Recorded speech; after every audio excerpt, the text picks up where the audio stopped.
Para tahanan dijadikan bahan eksperimen yang mengerikan. Tubuh mereka dibedah tanpa anestesi, diberikan penyakit dan kemudian dibunuh. Ada juga yang diperkosa hingga hamil, dan anaknya dijadikan bahan eksperimen. Pernahkah kalian mendengar tentang kejahatan perang yang dilakukan Jepang? Sebagai negara yang berhasil menaklukkan seluruh Asia kala itu, Jepang tidak lepas dari kejahatan-kejahatan yang dilakukannya di masa penjajahan, seperti kerja paksa, pemerkosaan, dan pembantaian massal. Namun, ada salah satu kejahatan yang benar-benar sadis yang pernah Jepang lakukan terhadap rakyat Cina, yaitu eksperimen yang dilakukan oleh Unit 731. Di balik pasukan Unit 731, ada sosok penting yang mendirikan sekaligus ketua pengembangan dari unit ini. Orang ini bernama Shiro Ishii. Dia adalah seorang dokter ahli mikrologi, lulusan Universitas Kyoto. Sebagai awal karirnya, Shiro Ishii bergabung dengan Tentara Angkatan Darat Jepang pada tahun 1921. Dia ditugaskan sebagai ahli bedah tentara. Selama berkarir di tentara, secara tak sengaja, Shiro Ishii menjadi sering membaca tentang buku-buku dan dokumen-dokumen Perang Dunia Pertama, di mana pada masa Perang Dunia Pertama, senjata biologis marak digunakan. Sebagai seorang dokter, dia sangat terinspirasi tentang senjata biologis ini, ditambah dengan biaya produksinya yang sangat murah dibandingkan senjata-senjata lainnya. Sebagai sosok yang ambisius dan eksentrik, Shiro Ishii sangat ingin mengembangkan senjata biologis untuk Jepang agar namanya bisa terukir sebagai sosok yang berpengaruh terhadap kekaisaran Jepang. Kemudian pada tahun 1927, Shiro Ishii mengusulkan kepada petinggi militer Jepang untuk mengembangkan senjata biologis. Shiro Ishii menjelaskan kalau senjata biologis ini sangat efektif dan efisien ketika berperang, seperti biayanya yang murah, bisa digunakan dalam misi rahasia karena tidak menimbulkan bising seperti senjata api. Hasil dari pemaparan Shiro Ishii ini akhirnya disetujui.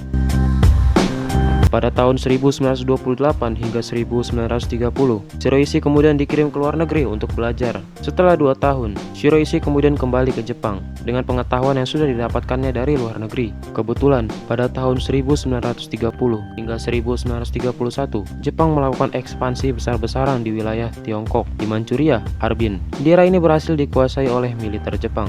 Sebelumnya, Jepang juga mengembangkan laboratorium untuk mengembangkan senjata biologis di desa Belle-In-ho yang letaknya tidak jauh dari Harbin.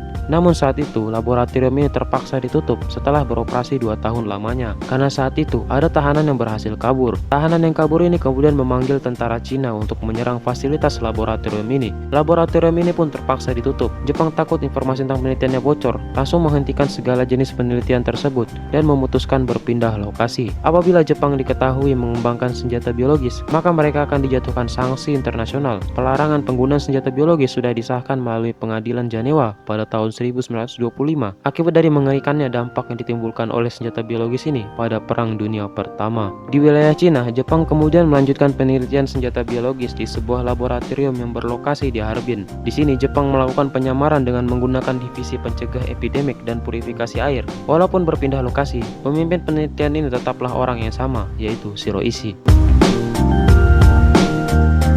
Kekejaman yang dilakukan oleh Unit 731 tidak hanya terbatas murni menggali pengetahuan untuk mengembangkan senjata, namun juga sebagai ekspresi menuangkan hasrat psikopat-psikopat dokter militer Jepang. Mereka memperlakukan tawanan yang mayoritas adalah orang Cina, layaknya balok kayu.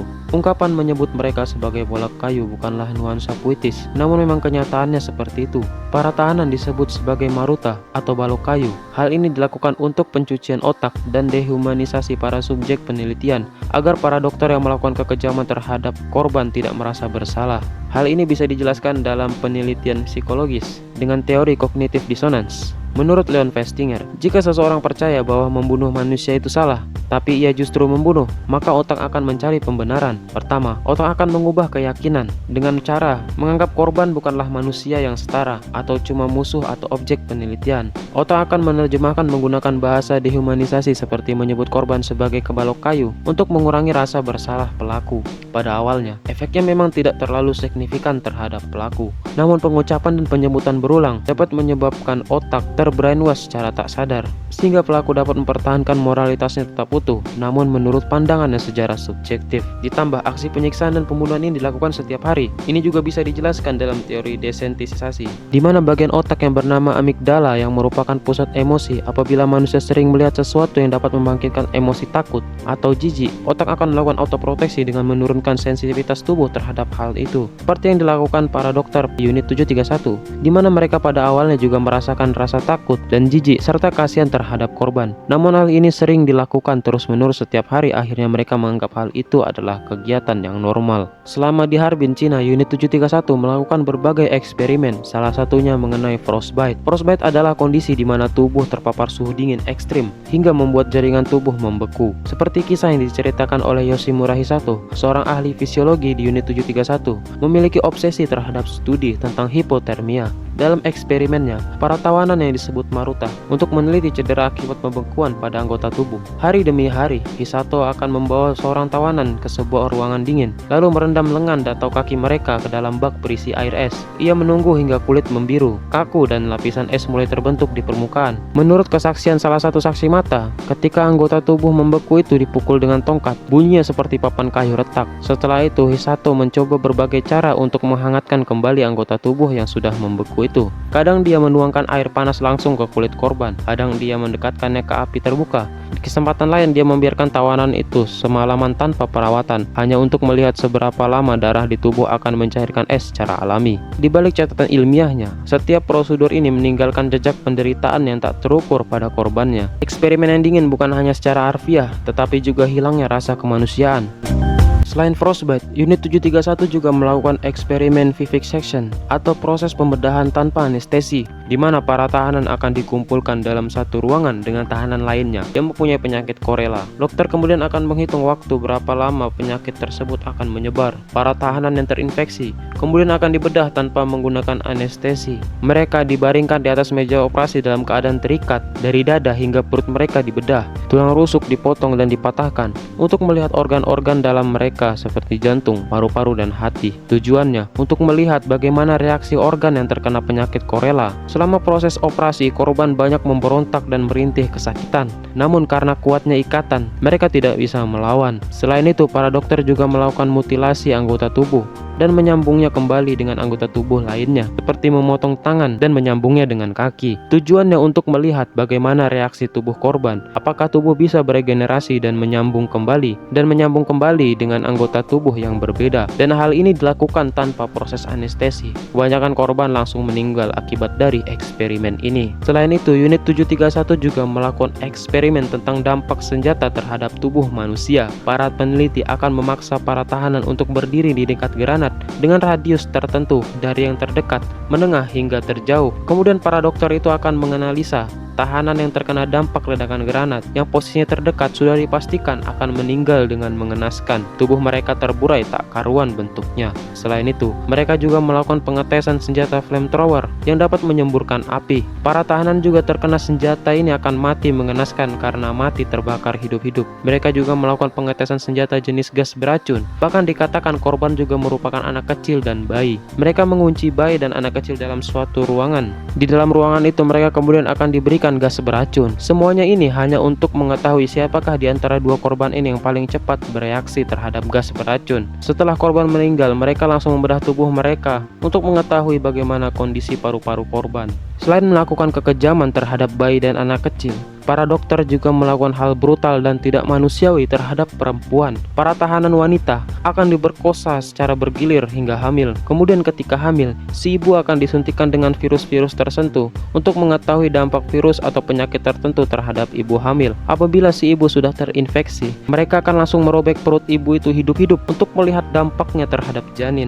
Semua kejahatan-kejahatan perang yang dilakukan Jepang ini semakin dipertegas oleh Hideo Shimizu. Saat itu, Hideo Shimizu hanyalah seorang tukang pengepul mayat. Saat itu, Hideo baru berusia 14 tahun. Hideo menjadi saksi hidup yang melihat bagaimana kejamnya para dokter memperlakukan tahanan di sana. Hideo awalnya mengira dia ditugaskan di sebuah rumah sakit yang ada di Cina untuk merawat para korban-korban perang. Namun kenyataannya berubah saat dia tiba di sana. Dia melihat banyak bagian-bagian tubuh manusia terpotong-potong dan diawetkan di dalam sebuah toples. Hal ini membuat Hideo ketakutan. Dia ingin melarikan diri namun tidak bisa. Hingga akhirnya, 4 bulan kemudian Jepang menyerah tanpa syarat kepada sekutu. Semua orang di unit 731 dipulangkan ke Jepang. Sesampainya di Jepang, Hideo diancam untuk menutup mulutnya rapat-rapat tentang kejadian itu. Bahkan hingga istri dan anaknya tidak tahu tentang masa lalunya. Namun rahasia ini akhirnya diungkap Hideo saat adanya pameran perdamaian keliling di kawasan perumahannya. Dia melihat foto-foto tentang kekejaman yang terjadi di unit 731. Melihat foto itu, Hideo langsung teringat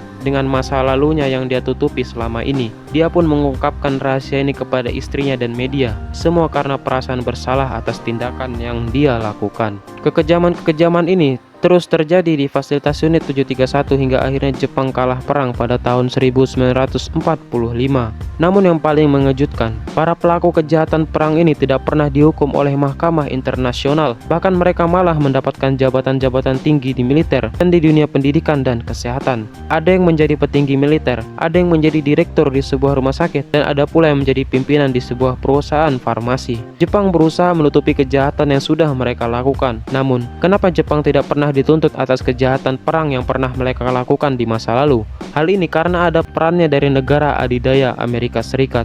Sebagai negara yang mempunyai hak veto di PBB, Amerika memiliki kewenangan dan kekuatan yang besar di dunia internasional. Alasan Amerika melindungi dan menutupi kejahatan perang karena adanya perjanjian antara kedua belah negara.